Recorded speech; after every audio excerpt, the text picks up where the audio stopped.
friends! And for those of you who are new here, welcome to my channel where I praise ambitious women with all things self-love. Okay, can we get real for a sec? A lot of people say they want to be better. They want to be a better version of themselves. They want to be a better person. But how many of us are actually making the choices needed to do this? Saying you want to be better and actually being better are two very different things. And the biggest difference between the two is in how you show up. Now, I know you clicked on this video because you are one of the few who actually want to take action. You want to make positive changes in your life and see a tangible transformation. Whether it's making time for yourself, crushing that self-doubt, or building a life where you truly feel aligned with both your goals and your values. But it all starts with a mindset shift. And I'm not going to make it difficult for you. There's only 4 key things that you need to keep in mind on your growth journey to actually make it successful. And I'd love to get started. So here's number 1.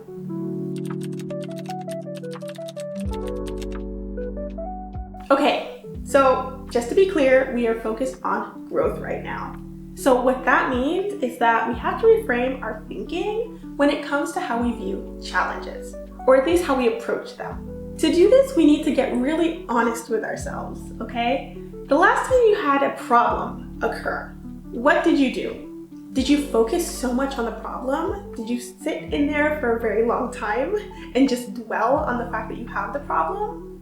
Or did you analyze the problem, say, I don't want to be here, and decided to come up with solutions on how to move forward? Because in all truth, in order to move forward, we have to stop dwelling so much on the problem and start focusing on coming up with solutions. One thing you have to keep in mind, especially if you're in a state of growth or you want to be in a mindset of growth, is that when you are faced with a problem, you really have to sit and think, okay, instead of dwelling on this situation, how can I look forward to solutions in order to get myself out of it and move forward to that next step?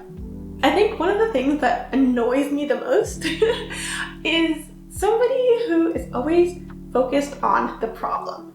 And they spend so much time dwelling on the problem, but they don't come up with any solutions. And if they come up with solutions, they may come up with 1 or 2, and then they don't act on them. They choose, again, to go into the cycle and focus on the problem again. It's so counterproductive. And part of me does get it because it's very easy to stay focused in the problem. Because at that point, you're just reacting. And there's not really much thought that has to go into complaining about what's happening. But there is some thought that has to go into finding solutions. So like I said, I totally understand why so many people stay stuck in the problem. But that's not going to be us, at least not anymore. What we're going to become is solution-oriented people. And that does not mean that we do not look at the problem at all. Because in order to move forward towards a solution, we first have to make sure that we really understand the problem. So with that being said, take the necessary time you need to actually assess the problem. It's okay to do that if you are focused on finding a solution. But again, we don't want to stay in the mindset too long of focusing on the problem. After you've had the time to assess the problem, then you need to turn your focus to solutions. It can be really easy to dwell on a problem if it's a reoccurring issue. But this is when we ask ourselves, is this a reoccurring issue because we haven't addressed it?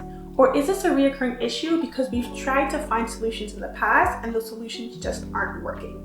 If it's a reoccurring issue because you just decided to dwell on it and not really take action, then you kind of have to start taking action now. That's the only way that you're going to make positive changes. And if you're in the state where you've had this problem before and you've tried to come up with solutions and they haven't worked, now is the time to reflect on what you have tried and brainstorm other ideas, okay? Sometimes it's a matter of trial and error, and that's perfectly fine. But what you want to try to do is you want to focus on solutions. Being solution-oriented is where positive changes are made. So if you want to see positive results faster, you're going to want to be solution-oriented. And I know in life, you're probably dealing with so much, especially if your mind is focused on growth. you're probably trying to focus on many different areas in your life and where you can basically improve on each and every one of them. And that does make a lot of sense from a holistic standpoint, but there's something that we have to understand when it comes to growth. And that's something we're gonna address with mindset number 2.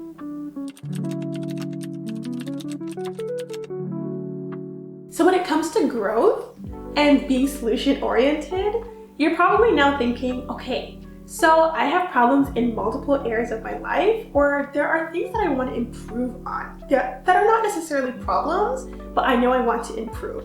So you might start thinking to yourself, or the wheels might start turning in your head about like, oh, I want to improve my fitness, I want to improve my family life, I want to spend more time with my friends, I want to get that promotion. And those are so many different aspects of life that I know we all focus on. But this can be very daunting if you're trying to figure out everything all at once at 100%. The thing is that growth comes in seasons. And the earlier that you adopt this mindset is not only the faster that you're going to reach your goals and grow in those areas, but it will also lead to sustainable growth over the long term. If you really think about it, our whole lives are kind of this opportunity to grow.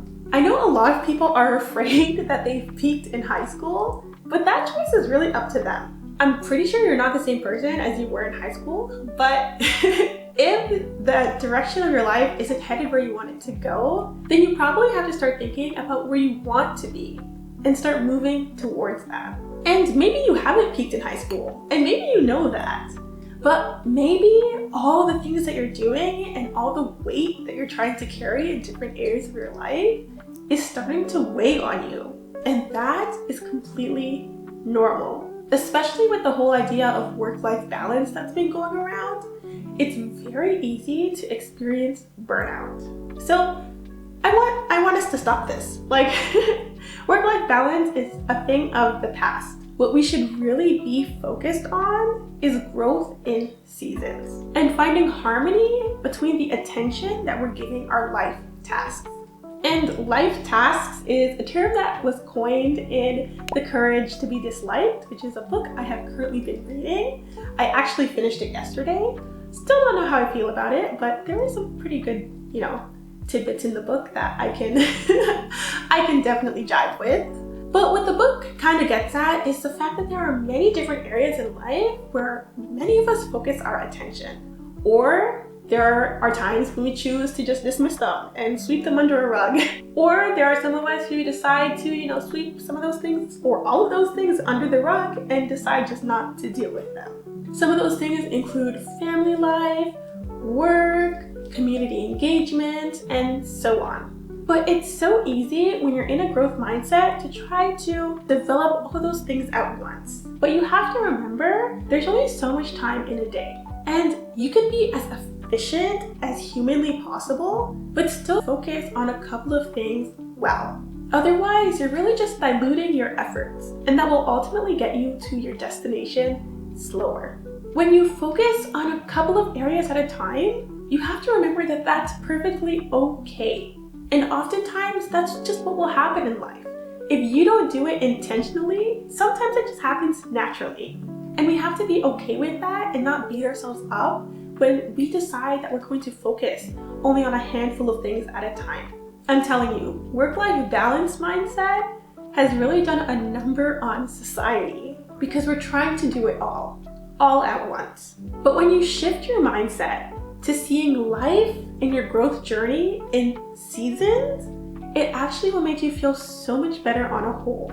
Because this way you actually have checkpoints. You're better able to understand where you've started, where you've peaked, and where you've decided to say, okay, now I'm gonna shift my focus elsewhere. So you have that feeling of accomplishment built in to that season, and that way you're not really necessarily focused on what can I do crunched into a short period of time, but you're really focused on what did I do during that time? Where were my successes? What could I have done better that I'm gonna focus on in the next season? Or is it time to shift my focus altogether? This, in some regard, is actually put into practice by a lot of businesses. That's why there's such a thing as fiscal quarters. Like in Q1, you're working on one thing, and then by the end of Q1, you're figuring out what worked, what didn't, and then you're on to your focuses for Q2. Like, things don't necessarily have to carry over. You can break down your goals in, say, 3-month segments, so that gives you ample of time to work on it, reflect, and then at the end of it, you're able to see your accomplishments. And then you say, you know what? I've given the time to this. Do I need to make improvements in the future? For sure. Am I going to focus on them like 100% right now? Maybe not, because we have some other things that we want to achieve this year, and that's perfectly okay. We'll try again maybe in Q4. Because growth doesn't necessarily have to have an endpoint. Even if you're focusing on one thing very specifically for, say, a month or 3, and you decide, you know what, I'm going to focus 90% of my attention on this one thing, the growth doesn't have to stop there. After the segment is over, you can say to yourself, you know what, I've spent 3 months giving 90% of my attention to this one thing or these 2 things, and now it's time for me to shift my gears. Like, I know and I feel that I've given enough attention to this that we're kind of solid now, so now it's time for me to move on. But you know what, I can still give 10% of my attention to this thing because I have that 10%. But the rest of the 90 is going to be allocated somewhere else. And the trick is, and it's not even a trick at all, it's more of just a mindset shift. But what you really want to do is you really want to stop feeling guilty for being in the season that you're in and then shifting your focus when the season is over. We are multifaceted beings, so we should not be feeling guilty about the limits we put on our efforts, especially if those efforts are ultimately what's going to lead to our growth. And with that being said, it's so easy to get confused about the things that we want to work on in the season that we're in. So when it comes to mindset shift number 3 and 4, we're really going to focus on how we can aim our efforts and really catapult our growth in the season that we're in.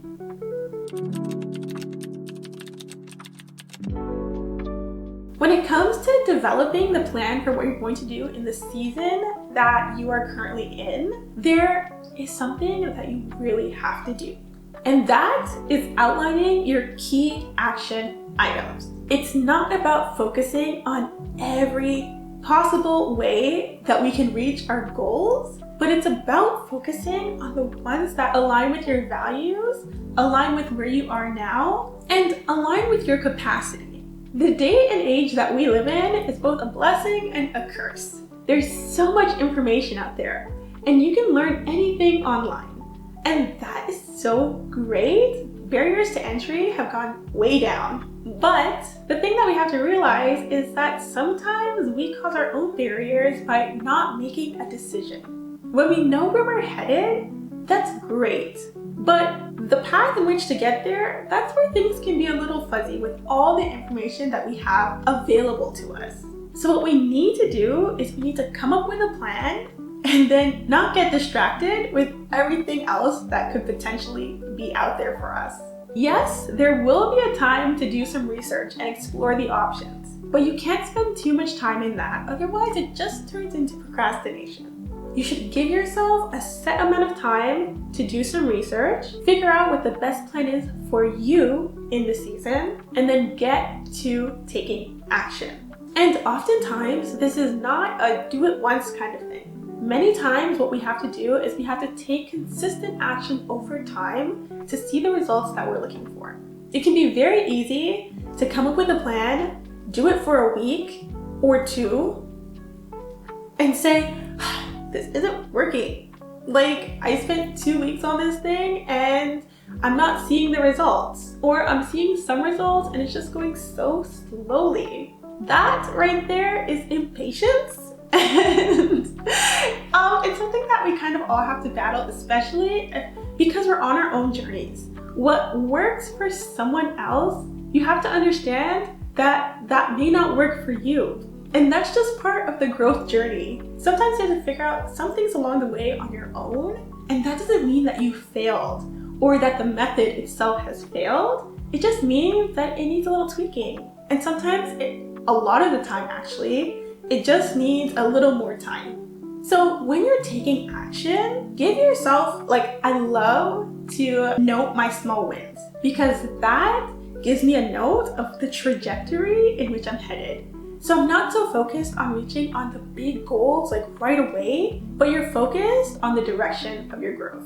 So it's great to take the time to celebrate those small wins and take time to reflect. But when you're looking at the big picture, don't do so until you spend a good amount of time actually doing the thing and working towards the goal. I'd say at least 3 months is a good time to sit down and reflect on the big picture goal and how far you've come. You don't want to count yourself out too early because oftentimes, especially if you have really big goals, it's going to take time. So with that being said, mindset shift number 4 all has to do with belief. Because when you're on the journey, especially as you're going day to day, you don't necessarily know what tomorrow is going to look like. You don't know what the results of your efforts are going to be. You take action today and you see the results tomorrow or maybe in 2 weeks or so on and so forth. But all you can really do is look at the actions that you're taking today and look at the results that you've had from the actions that you took prior. But the key thing is that when you're in the moment, when you're in the present, you really have to have that belief that the goal and the growth that you're looking for will eventually occur. I'm sure there are so many people out there who've gotten similar results to what you're looking for, and you can kind of use them as a beacon of hope and inspiration because if they can do it, I'm pretty sure you can do it too. But what you need to focus on today is having unwavering belief that what you're going to do is going to produce some sort of result. If it's a positive result, great, amazing, pat yourself on the back. But if it's not a result that you were looking for, then sometimes you just have to learn from it. Take that as data that you can use to move forward. It may not be what you were looking for, but it's information that you can use to get further ahead. Because the alternative to that would be doing nothing and not seeing any results whatsoever.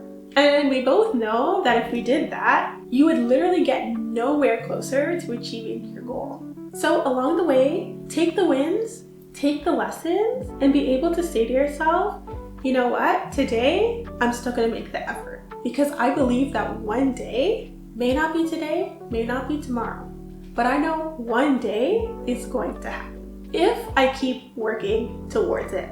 So that's what I'm gonna do. So I'd love to know, where are you currently on your growth journey? And if you liked this video, please don't forget to actually give it a like. And if you're looking for more content to help fuel your growth and your self-love, don't forget to subscribe. And I'll see you in the next one. Bye.